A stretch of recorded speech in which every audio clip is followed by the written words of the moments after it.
Ruben, then you Clay Aiken, but second place gets nothing. So get up out this godforsaken booth. The truth is you sadly mistaken. Proof I'm back. Welcome to 3 Count Commentaries. This is your host, MagMongoSlade. Today, we're talking about AEW and the media again and their never-ending war with CM Punk. So, Deadspin put out an article stating, and I quote, CM Punk is gaslighting AEW. It set the internet on fire. It pissed a lot of people off. And we have to read this thing to see what the problem is. In addition to this, Dax Harwood has pissed off Brian Alvarez, who's upset. Dave Meltzer thinks everything will be okay as long as the Elite get off everything that they want. It's going to be an absolutely insane situation. But first, we got to start with CM Punk is gaslighting AEW. This article was posted on April the 14th, and which is a Friday. It was written by Sam Fells. So the opening part of the article is all about AEW's big summer, Wembley, the pay-per-views, etc. We're going to skip that part, and we're going to go right into this. If you need to move tickets and create buzz, no one does that like CM Punk. This is the law of the industry. But much like his exit back in September, when he firebombed the company he worked for and the people who gave him an alley back to the fans who adored him, so his return is just a touch of unsightly. Oh boy. You see, the reports have been out there that Punk wants to return, that he's open to working with the Young Bucks, that he worked with Kenny Omega or even Adam Page. The man he went rogue to shit on to settle a score in his own head and kicked off the bile that would eventually lead to Brawl Out. He even used his mouthpieces in FTR, recently re-upped by AEW, to squawk for his return in those matches. Though FTR just signed new contracts, so maybe they're just feeling a bit springy on their own and untouchable. But as Brian Alvarez stated, if that match or those feuds were really in the works for All In or All Out, FTR wouldn't need to clamor for them publicly. They would keep them under wraps until the right moment to unveil them to fans and get them salivating. So it kind of feels like they're trying to pressure Tony Khan into it. To boot, all the reports you hear, the kind of reports that drove Punk mad when they weren't in his favor, indicate that the Bucks and Omega haven't acquiesced to working with him upon his return. It's also noticeable that both the Young Bucks and Omega are currently negotiating new contracts with AEW, and all three have at least hinted that they could lead elsewhere. Maybe that's just leverage, but it's certainly a moment for Punk to strike, is it not? Nowhere has it been reported that Punk has apologized or even taken any responsibility for what happened in September. He just wants to come back so badly. He wants to do it because he loves wrestling so much, because he misses the fans so much. This sure feels like Punk positioning things to make it seem like he's the victim in all this. And if only the selfish and big bag Bucks and Omega would simply deign to work with him, fans would get everything they want. Punk would get everything he wants. Except Punk has always wanted everything he wants without actually caring what it takes to get it. Just as long as he gets it. And as long as he can make it look like he's just doing a service for the true fan. Wow. Let's continue. It seems like it will take more than money and some begging for the Bucks and Omega to get over Punk shitting on everything they created, everything they'd accomplished, and everything they are simply because Punk wants them to. Certainly Punk knows the draw that any feud with him and a combination of the Bucks and Omega and Page would be, and it certainly looks like he's playing on that to get his return without having to own up to anything he did or said, and to try and make the others the real villains in this. He'll turn the AEW fans against those who created AEW in the first place if he has to, or he'll die trying before just saying he's responsible in any way for his own exile. It's really classic Punk. He'll be back in the AEW ring pretty soon. They just scheduled a Dynamite in June in Chicago, which seems curious to say the least. With the Bucks and Omega contract status up in the air and the general bile from former co-workers towards him, like Jon Moxley or Hangman Page, not to mention the cadre of other wrestlers who can't stand his guts, It's a wonder how much AEW is going to have to give up to get him there. But as we've learned in the past, it's never enough for CM Punk.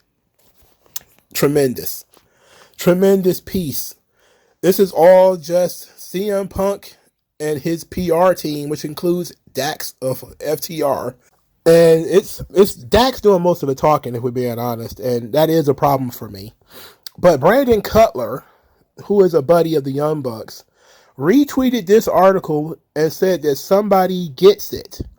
Then Tainara Mello tweeted out the definition of the word gaslighting, even though but when she started catching some heat, she backed off. She was like, oh no, I don't have nothing to do with this. It's like, okay, you just randomly tweet out a picture of the word gaslighting and the definition, just as we're talking about gaslighting. You just happen to do that at this point in time. Get out of here. All right. We know what's up. Now, Matt Kuhn, who is the host of Dax Harwood's podcast, says, quote, I swore I was going to stay out of this, but one more. This article is pure fan fiction and a comical misuse of the term gaslighting. In actuality, in its absence of facts and foundation, results in an article that illustrates the biases against Punk more than anything.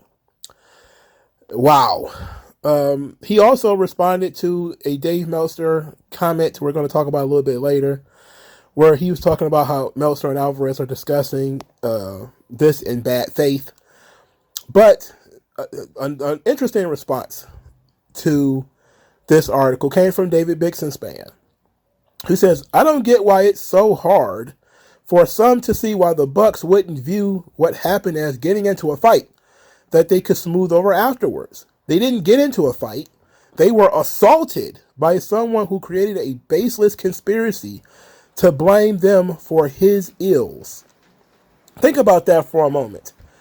CM Punk was having a problem, so he blamed the Young Bucks for it. That seems to be very strange because his problem, CM Punk's problem, was that people were talking about his relationship with Colt Cabana. That was CM Punk's problem. CM Punk's problem did not consist of anything that could be blamed on the Young Bucks, with the exception of Colt Cabana's disappearance. So when Colt Cabana disappeared and people started asking questions why, and the answer was, well, I guess it's CM Punk's fault.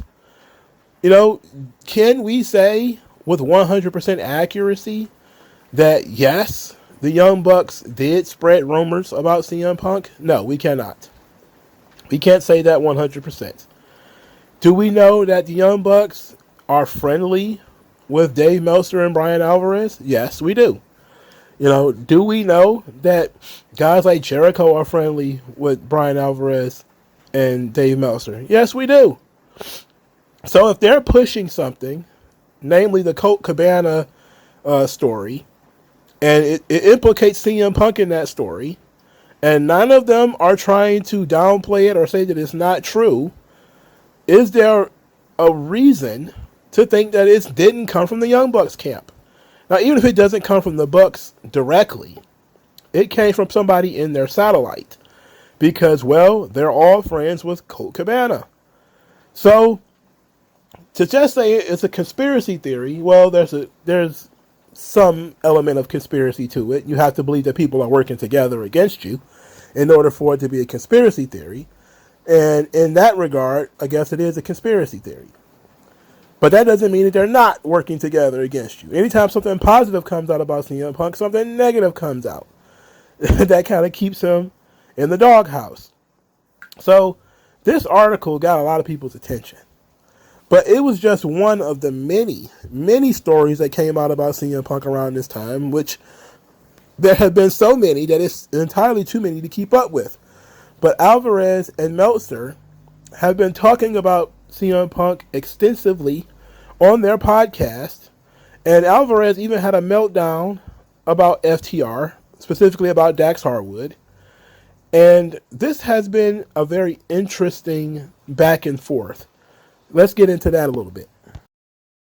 Now, before the gaslighting article came out, Dax Harwood was talking about how CM Punk is open to working with Omega and all these guys.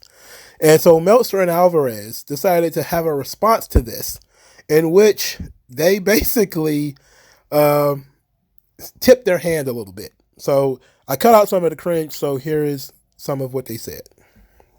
Oh, jeez. Or do a match like that. But here's the situation. Obviously, today, that match is not taking place, because if it was, FTR wouldn't be talking about it. They would be quiet about it because they would want to surprise people with the angle. So the fact that they are talking about it tells you that there is no surprise to the angle, because it's not going to happen. So now it's a matter of like public support of, like it's a funny thing, because it's like you're trying to make amends in theory, but you're really trying to like not make amends in reality. I mean, like, you could see this as like a power play, in the sense of, we're going to show by talking about it that we're the professionals, i.e. they're not the professionals. So that's like the game. If they all wanted to be professional and do this, they would do it professionally. And it's, I think, there's so much baggage in this one, and there's so much, and let's pause for a moment. So CM Punk says that the media is running a smear campaign against him in relation to Colt Cabana. Then the media claimed that they were not, that, this rumor about Colt Cabana, it was completely and totally came out of somewhere not in the Young Bucks camp. But since he got into a fight with the Young Bucks, there's been a full court press against CM Punk, which includes Deadspin articles, and now Meltzer and Alvarez saying that CM Punk and FTR are pulling a power play in order to get people to think that it's really the Elite who are the bad guys in this situation. They're the ones being unprofessional. It's all a psyop. And CM Punk and FTR are pulling a psyop on you, the audience, getting you to believe that it's really the Young Bucks and Kenny Omega who are the bad guys. Now, it doesn't matter really who the bad guys are. The question remains, if he says that the media is against him, and then every time the media speaks, they're against him, is he wrong? It doesn't seem like he's wrong. I haven't heard them say anything about how the Young Bucks need to apologize, how the Young Bucks need to acquiesce a little bit. It's all about how CM Punk and FTR need to do something. They need to apologize. They need to do something in order to make the other guys happy. Like, you can go in there and they really want to do it. I mean, if you just go in there and apologize and all that, and I'm not saying FTR needs to apologize, because I've never said that. They haven't done anything that bad. FTR haven't done anything that bad. They're just carrying water for CM Punk. That's all it is. They're just carrying his water. So CM Punk needs to apologize. That's for sure. But what does CM Punk need to apologize for?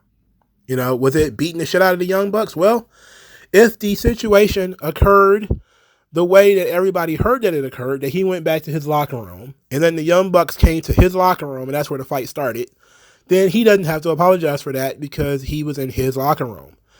But it seems like that's not what Meltzer thinks he should be apologizing for. Meltzer thinks he should apologize for the promo on Hangman Page. Yes, sirree. Listen to this. The big thing was the promo on Adam Page, which was totally unprofessional. And there's no defending it.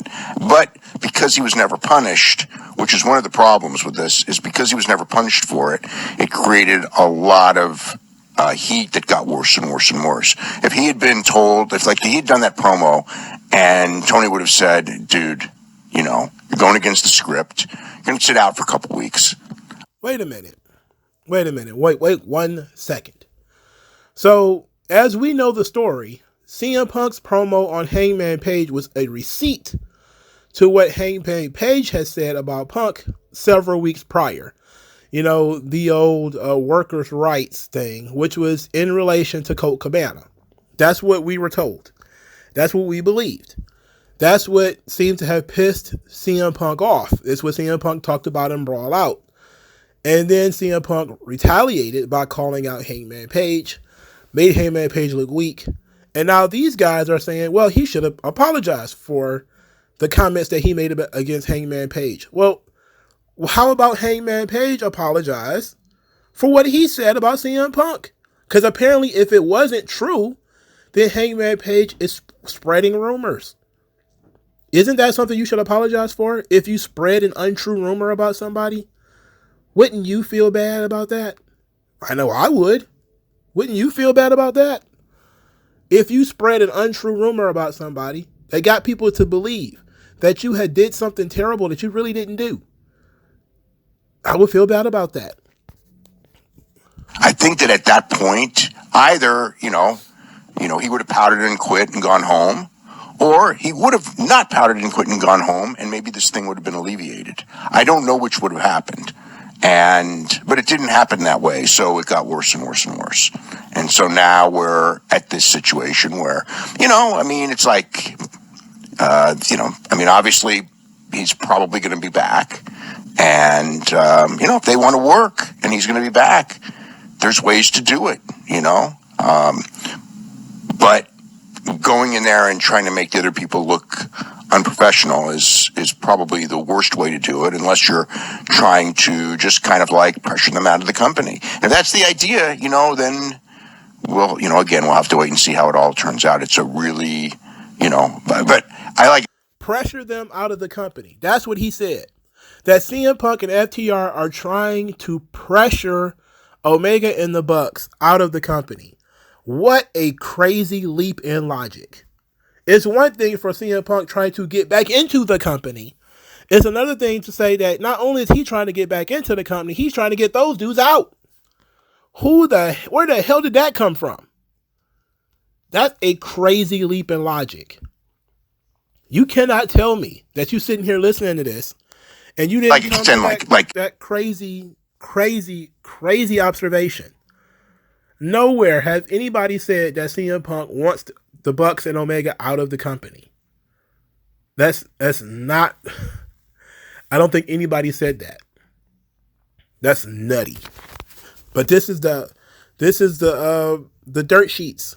The guys I've been telling you not to trust for 4 years. Maybe now you can see that these guys are full of shit. This is clearly not good faith, because if it was good faith, we wouldn't hear anything about it. They would settle it. And we would see an angle out of nowhere that would shock everyone, or at least or maybe we would talk about it or whatever and know the angle was coming. And if that happens, that's fine. But as long as they're talking about it, it tells me that, number one, they have no deal to do it. And number two, by doing it publicly, they're not really looking at doing it. They're looking at playing a public relations game over it. Now, they're looking to play a public relations game over this thing, which, if they're looking to play a public relations game over it, is CM Punk winning. Well, the only person, let's look at it exactly the way Alvarez and Meltzer are talking about. That Punk wants the Young Bucks ousted from AEW. What leverage does he have? Well, he has tremendous drawing power to the AEW fan base. Okay, there's that. Well, guess what? So does Omega and the Bucks. They are the reason why this fan base even exists. You can't have AEW without Omega and the Young Bucks. And CM Punk was supposed to come in and help bolster that. So, Punk has no real leverage. Considering the company existed before he got there, was doing decent business before he came in. He increased the business for sure, but they were doing fine business before him. They're doing decent business now. They're expanding a little bit more now. How can he force them out? Who is on CM Punk's side? Well, Dax from FTR and maybe Pro Wrestling Insider. On April the 16th, there was a Q&A session on Pro Wrestling Insider that talks a lot about this situation. This is from Dave Shearer. A fan question was, is it fair to say that the root of all of AEW's problems, where his talent keep doing things to embarrass him, start with Tony Khan? Dave Shearer responded, of course they do. I have been saying it for years now. Tony is super nice to the wrestlers, and they take advantage of him. When word that Tony is talking to CM Punk about coming back leaks, suddenly stories are being fed to some in the media to try and blow up the return. Talents go on social media and say things that undermine the overall good of the company continually because there are no repercussions for bad behavior. That all comes down to Tony letting them get away with it. If he ever wants to get control, he needs to show the talent who is the boss and put in place a structure where he makes the professional wrestlers and some others act professionally. No matter how you feel about CM Punk's shoot promo, it sure looks to me like he was right saying he worked with children. This is absolutely correct. And you know, you guys know me. I am anti-CM Punk. I'm also anti-the Elite. If CM Punk was wrong in this situation, I would say he was wrong. But I'm looking at this situation and saying, the shit started with Hangman Page cutting a promo that intimated that CM Punk had something to do with Colt Cabana being disappeared from television. This is where it came from. This is what we're told. This is what CM Punk believes. Nobody has come out and said that there was a problem with CM Punk before then. Okay? So this is where it starts. It starts with Hangman Page cutting this promo. And that's it. It all boils over from there. All right. Here's the second question. If you were Tony Khan, would you fire Brandon Cutler for the tweet he made, then deleted about CM Punk? Dave Shearer said, yes, I would. It will send a message to the locker room that kind of garbage has to stop. And since I don't even know what his value actually is to the company, other than being whatever he is to the Young Bucks, it wouldn't hurt the company one bit if he left. That is absolutely true as well. If you fire Brandon Cutler, it does nothing but piss off the Young Bucks. Nobody would miss him. Would you miss him if he wasn't on TV anymore? No. It would just piss off the Young Bucks. So the fact that Brandon Cutler still has a job means that somebody cares what the Young Bucks thinks. Here's the third question, and this one's probably the most on CM Punk's side. Why do you think some formerly prominent reporters keep spewing the narrative that CM Punk was 100% wrong about Adam Page, the Young Bucks, and Kenny Omega? Were 100% right in the issue that took place with them? Dave Shearer responded, the only reasons I can think of are, 1, they are incompetent at what they do. 2, they are feeding a narrative as a way to make their pro AEW readers happy. Readers. Okay. He continues, anyone with a working brain knows that there is plenty of blame to go around, and to act like either side is blameless shows a bias that taints anything that they report to me. On another note, the same reporters that say FTR and CM Punk should apologize to the Elite, they say nothing about the Elite doing the same thing. Are these guys so blind that they didn't see the Elite mock Punk in their first match back after being sent home after what they went to into Punk's dressing room uninvited after the press conference? Anyone who says that one side should apologize but the other side shouldn't doesn't have to, is clearly biased, and I don't trust a single thing they say. Should Punk apologize for hitting the Bucks? Yes, as long as they also apologize for at least bursting into the room uninvited. Should he apologize to Page? Sure, after Page apologized for firing the first public shot in this ridiculously stupid situation for shooting on Punk on national television. Anyone who can't put blame on both sides clearly has an agenda and is not impartial at all. So the final question in this Q&A is a little bit of an attack on Dave Shearer. It says, quote, I know you don't like the Young Bucks. Have you ever thought of changing the name of your paywall from Elite? He said, of course, he's not going to do that because they started it in 2004. So they might be, or PW Insider seems to be the most reasonable when it comes to CM Punk and these dirt sheets. It seems to me to be very unfair that everybody from Deadspin to Bixen Span to a lot of people who have very loud voices in this culture, I guess you could say, they're all anti-CM Punk.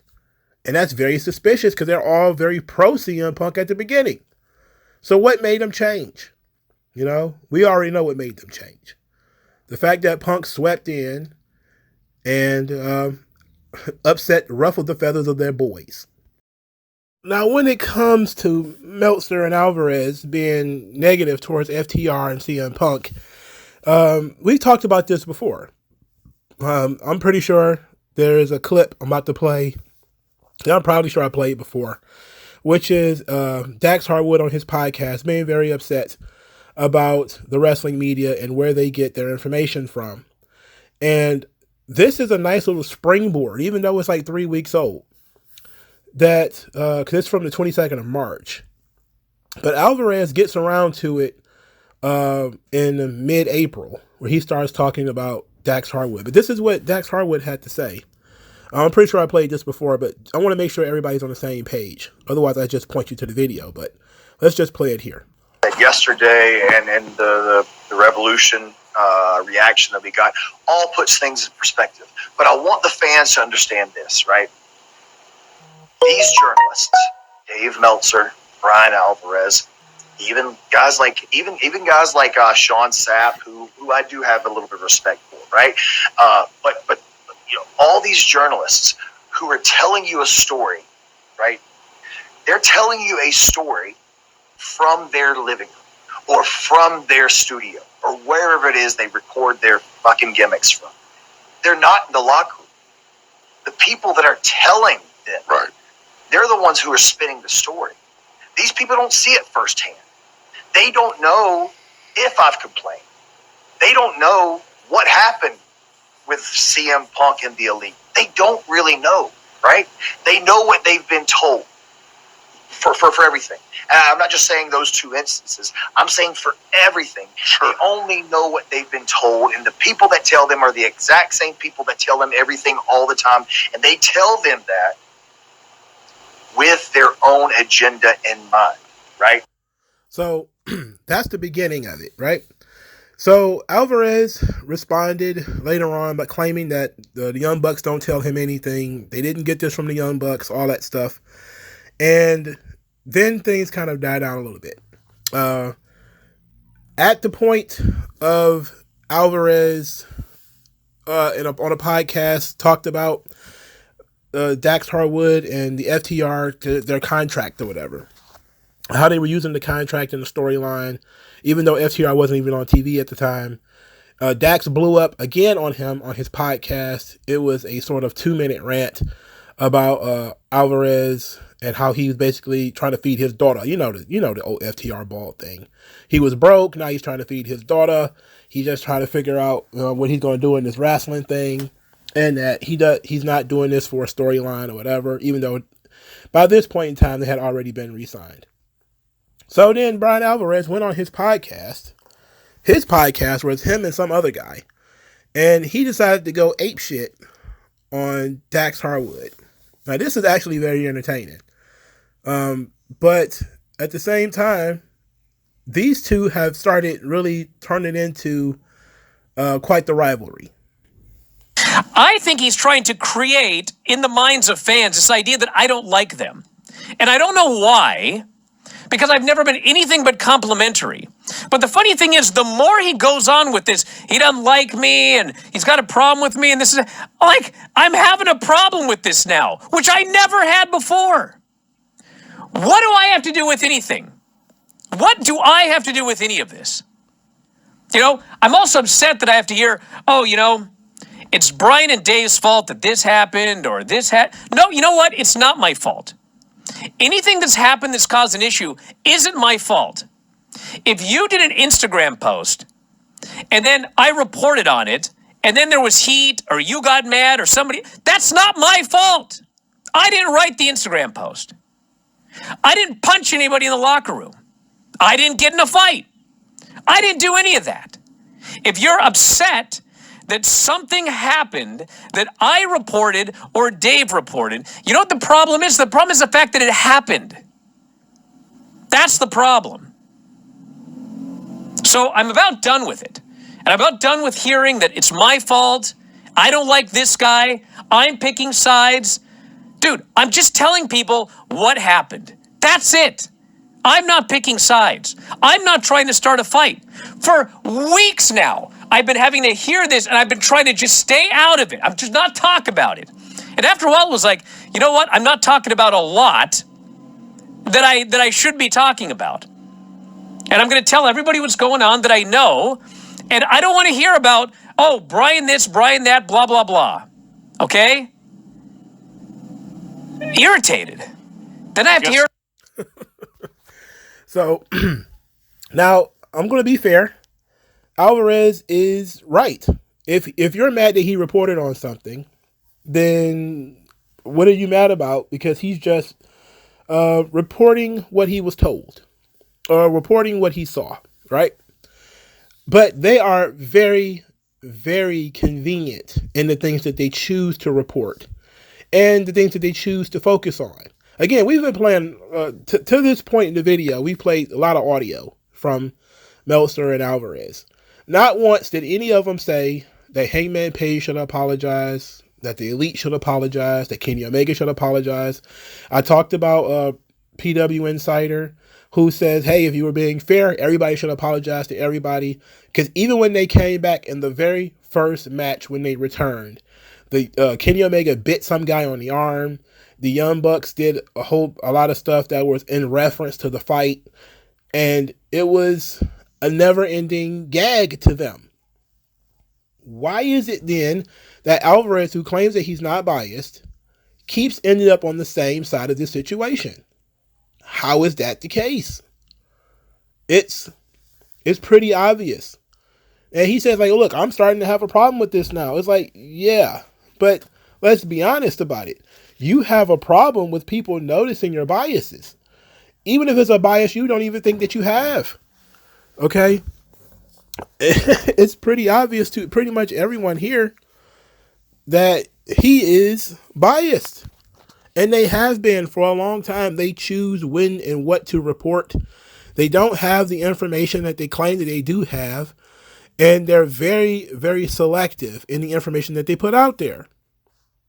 So if you select to put out this narrative which is Dave Meltzer's narrative, because I've heard it literally from nowhere else, that CM Punk and FTR are trying to push the Elite out of the company. Where did that come from? It didn't come from CM Punk, and it didn't come from Dax.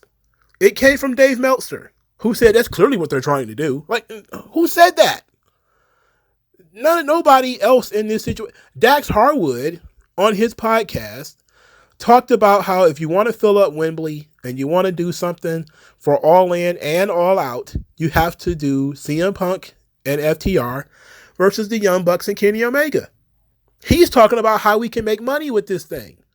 Meltzer is talking about how they're trying to run them out of the company, how one side is trying to run the other side out of the company. Which one sounds like the people who are trying to run each other out of the company? The folks who are, every time the discussion of CM Punk comes back, has their minions in the media writing articles, doing podcasts, talking about how CM Punk is terrible, or the guy who says, look, we can make a lot of money together. We could actually help the company grow together. This was Dax Harwood's point. He's the only one from that side that's doing any talking. Even FTR Hair, he speaks a little bit, but mostly in tweets, and that's it. CM Punk hasn't said a damn thing outside of calling Jericho a stooge. We're in a very weird time here where you're supposed to be in the camp of one or the other. Again, I don't like any of these people, but what it seems like is that, at least from the CM Punk side, that if Dax Harwood is telling the truth, that at least on his side, they're willing to do whatever it takes to make some money and to help AEW grow. While the Young Bucks are saying, we're not interested, which is their prerogative, it's their body. They don't want to work with these guys. They don't have to. But don't lie and say that, well, these guys are just gaslighting the company. They don't really want to work with them. They're trying to get rid of them. Who said that? No. When your minions are coming out here talking and jumping to conclusions, they're writing articles or helping people to write articles, this is not going to work. All right? And I really sit back and say to myself, if you're CM Punk, if you're Dax Harwood, what have you signed up for? FTR just signed another 4-year contract from what I was told. Did he sign up for 4 more years of this? Or does he think this is going to magically end at some point in time? What's going to make this stop? You're going to be there forever, right? Even if you work with the Young Bucks, you're still going to have to deal with their press corps. You're still going to have to deal with these guys. So, now, granted, it would have been worse if you, it would have been worse if we're being honest, if you went to WWE. But if you stay with AEW, how really are you helping this situation? You're not, but at least from what I'm looking at, CM Punk and FTR at least want to make some money off this thing, and it seems that other people are speaking on behalf of the Young Bucks and Kenny Omega and saying that the match is not going to happen and that it shouldn't happen. And CM Punk is going to be brought back, but he's going to be kept on his own specific show on Saturday nights. He's going to get exiled to the B show, which is its own gaggle of different problems. You got people from all over the place. Even Chris Jericho, who supposedly now is sitting down to have a powwow with CM Punk. This is not going to work out. Okay? I get it. The only way for this to work out is if you split the rosters. And yes, I know people are saying that the roster split is stupid, and I agree. But they're in a really crazy situation here, where these guys are refusing to work together, but it's not just them. It is a situation that has bled over into an us versus them locker room situation. There's people in the locker rooms that have an us versus them mentality. And if the Young Bucks is going to freeze out people who are friendly with CM Punk, then you're looking at more than just the 6 people, the 6 principals in this situation. You're talking about a guy like Ricky Starks.